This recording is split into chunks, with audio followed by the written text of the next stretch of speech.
Good morning to all. Okay, now we can start a question number 5. Okay सबसे पहले आपको पता होना चाहिए कि प्रोटेक्टर कैसा होता है। प्रोटेक्टर, वैसे इसको प्रोटेक्टर बोलते हैं हम लोग। इसको ये डी की शेप में है इंग्लिश अल्फ़ाबेट्स में, तो हम इसको डी बोल देते हैं, ठीक है। वैसे इसको प्रोटेक्टर बोलते हैं। इस डी में, जैसे ये डी है, इसमें 180 एंगल्स होते हैं, 0 से लेके 180 तक। क्लियर? अब डी से ना इसमें क्लियर नहीं दिखाई दे रहा होगा, लेकिन साथ में आप अपनी डी रख लेना और साथ में देखना कि इसमें कितने एंगल्स हैं 0 से लेके 180 तक। क्लियर? और एक बात और, कभी भी आपने आप डीज देखोगे ना, उस पर 2 एंगल्स आते हैं, एक ऊपर होंगे और एक नीचे होंगे, ठीक है। कभी भी आप लोगों ने ऊपर वाले एंगल्स नहीं देखने, सिर्फ नीचे वाले देखने हैं। क्लियर? सिर्फ कहाँ देखने हैं आपने? नीचे वाले एंगल्स देखने हैं, और नीचे वाले 0 से लेके कहाँ तक जाते हैं? 180 तक जाते हैं। क्लियर? जो बच्चा ऊपर को देख के एंगल्स बनाएगा वो गलत होते हैं, सिर्फ नीचे वाले एंगल्स देखने होते हैं। 0, 10, 20, 30, 40, 50, 60, 70, 80, 90 जो होता है वो परपेंडिकुलर होता है, वो सीधा होता है। क्लियर? 90 सीधा होता है, फिर नेक्स्ट 100, 110, 20, 30, 40, 50, 60, 70, 180 ऐसे एंगल्स बनते हैं, इस साइड को जाते हैं। क्लियर? अब क्या है कि जो एंगल्स होते हैं वो 7 टाइप्स में अभी क्लासीफाई किया हुआ है उसे। सबसे पहले है ज़ीरो एंगल। जब स्ट्रेट लाइन होती है, जब कोई भी स्ट्रेट लाइन हो तो उसको हम क्या बोलते हैं कि वो कौन सा एंगल है? ज़ीरो एंगल, जब स्ट्रेट लाइन जा रही है, ठीक है। when two arms of an angles overlap each other, the angles formed between them is zero. Clear? Second, acute angle कौन से बोलते हैं? कहते हैं कि जब, ध्यान से देखना, जब 0 से लेके 90 के बीच में जो भी एंगल्स आते हैं, 0 से लेके 90 के बीच में, 90 नहीं 89 तक, ठीक है। 0 से लेके 90 के बीच में जो भी एंगल्स आते हैं उनको क्या बोलते हैं? Acute angle. Acute angles. Clear? जो 0 से लेके 0 to 90 नहीं आता, क्या आता है इसमें? 90 से पीछे वाले 89 तक जितने भी एंगल्स होते हैं 0 से लेके, उसको क्या बोलते हैं? Acute angle. क्लियर? जो 90 डिग्री होता है ना, जो अकेला 90 डिग्री, इसको हम बोलते हैं कि ये कौन सा एंगल है? This is a right angle. 90 को क्या बोलते हैं कि वो कौन सा एंगल है? राइट एंगल है। अब अगेन 90 से स्टार्ट करेंगे।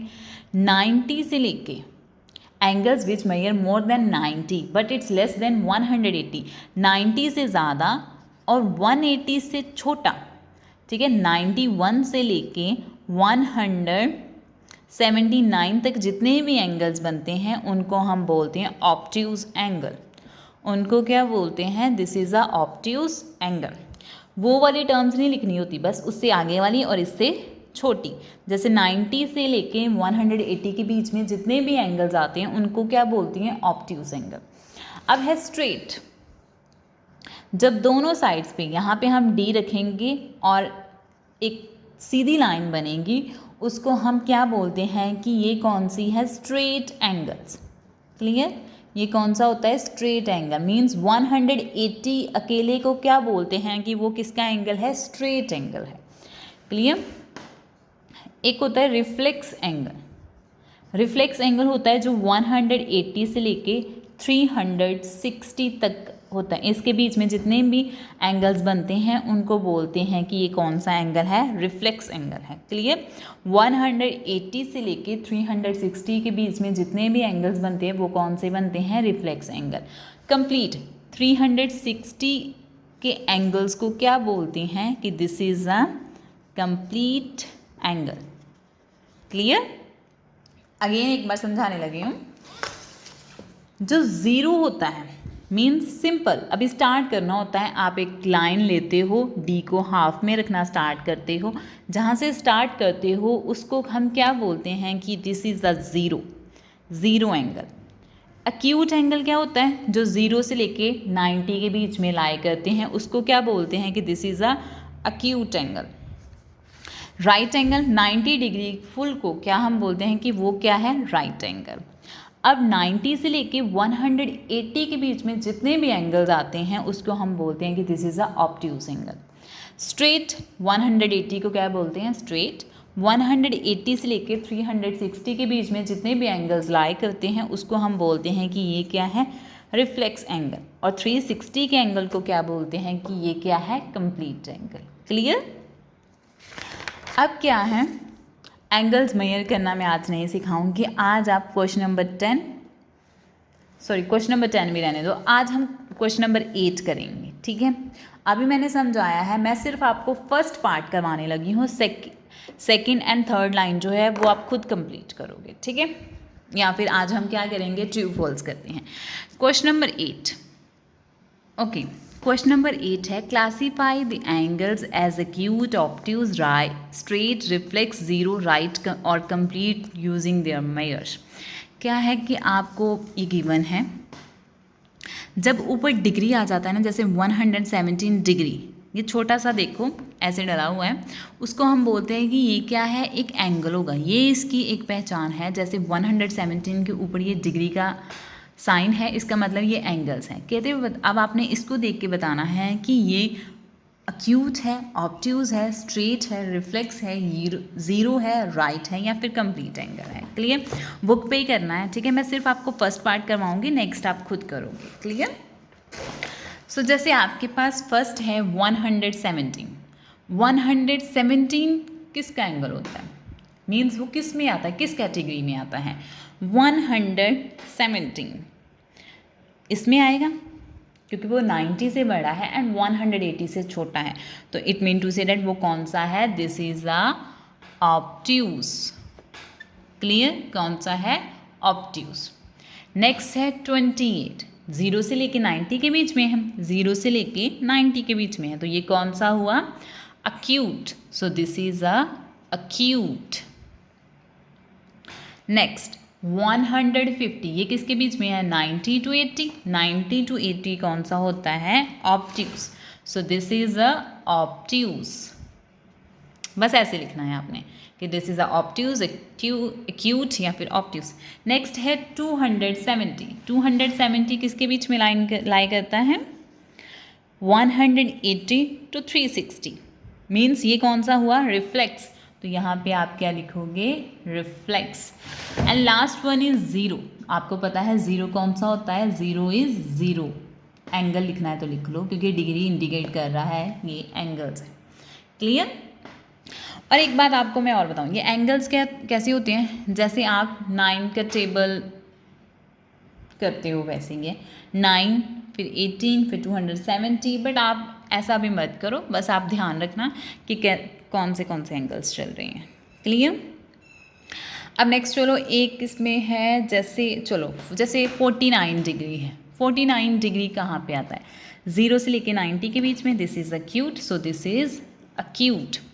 Next is 90.5। अब अच्छा ये अब ध्यान से लिखना, 90.5, 0 से लेके 90 के बीच में ये एंगल्स नहीं आता। क्लियर। ये किसके बीच में आएगा, 90.5, तो इससे आगे ही होगा ना, तो ये कौन सा होगा, ऑब्ट्यूज एंगल होगा। ध्यान से देखना, 90 to 180 के बीच में लाई करेगा 90.5, सो दिस इज अ ऑब्ट्यूज, तो यहाँ पे हम लिखेंगे कि ये कौन सा है, this is obtuse. Clear.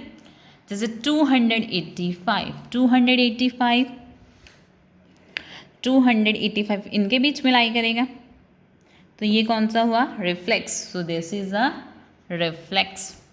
90 degree किसका होता है, ये तो सिंगल है, this is a right angle. Next is 360 भी सिंगल है, so this is a complete, so this is a complete. Clear. So मैंने अब फर्स्ट और सेकेंड लाइन करवा दी है, थर्ड लाइन आप खुद कर लेना। चलो एक बस 89.5 है, इसका ध्यान रखना कि 89.5 कौन सा होगा, इसके बीच में लाई करेगा, दिस इज अक्यूट। क्लियर, क्योंकि 0 और 90 के बीच में ही 89.5 आता है। चलो अब नेक्स्ट वाले 4 जो हैं वो आप खुद कंप्लीट करोगे। अब हम ट्रू फॉल्स करते हैं, बुक पे ही करना है। 8th and 10th पार्ट जो है वो बुक पे ही करना है, एंड 9th जो है वो क्लोज्ड है, 9 करने की ज़रूरत नहीं है। 9th क्रोज्ड है, 9th इज क्रोज्ड, सो 10th देखो ट्रू फॉल्स है। The measure of a complete angle is 180। Complete angle हम किसको बोलते हैं? 180 को बोलते हैं। 180 को तो हम स्ट्रेट एंगल बोलते हैं, कंप्लीट किसको बोलते हैं? 360 को। It mean to say that कि 10th का ए पार्ट क्या हुआ? फॉल्स। क्लियर? कहते हैं कि 180 के एंगल्स को हम कंप्लीट एंगल मेजर करते हैं, वो रॉन्ग है, उसको हम स्ट्रेट एंगल मेजर करते हैं। Okay, B part, an obtuse angle is greater than acute angle but smaller than a straight angle. अब देखो, कहते हैं कि जो ऑब्ट्यूज एंगल होता है वो acute से बड़ा होता है। मीन्स obtuse कौन सा होता है? मीन्स 180 तक। वो 90 से छोटा होता है, लेकिन सॉरी मीन्स ये होगा कि जो 90 से लेके 180 तक एंगल्स होते हैं वो 90 से छोटे होते हैं, लेकिन वो 180 से बट स्मॉलर देन, एक 1 मिनट आई थिंक मैंने मिस्टेक कर दी। An obtuse angle is straight than acute angle but smaller than a straight angle. Yes, कहते हैं क्या है कि जो obtuse एंगल होता है वो acute एंगल से बड़ा होता है, लेकिन स्ट्रेट एंगल से क्या होता है? छोटा होता है। ऐसा ही होता है ना, जो obtuse होते हैं वो 90 से लेके 180 के बीच में लाई करते हैं, और acute होते हैं 90 से पीछे वाले। It mean to say that ये इससे तो बड़ा होता है, लेकिन 180 से क्या होता है? छोटा। तो it mean to say that B का आंसर क्या आएगा? ट्रू, कि वो ट्रू है।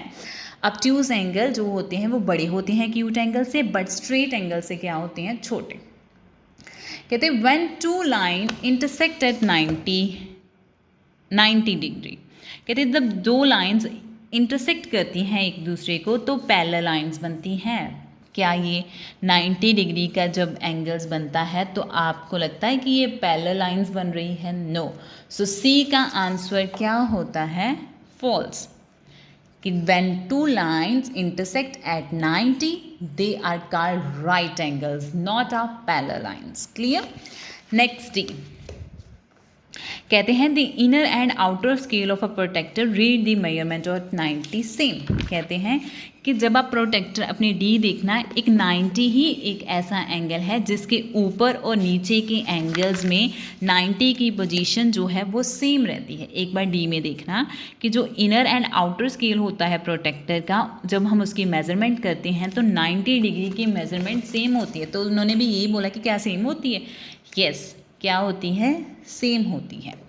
ई, कहते हैं 285 इज अ रिफ्लेक्स एंगल। 285 जो होता है वो रिफ्लेक्स एंगल होता है। यस, इनके बीच में लाई करता है। So this is a true. So I think आपको true false and question number 8 आ गया होगा। कल हम 5, 6 एंड 7 करेंगे।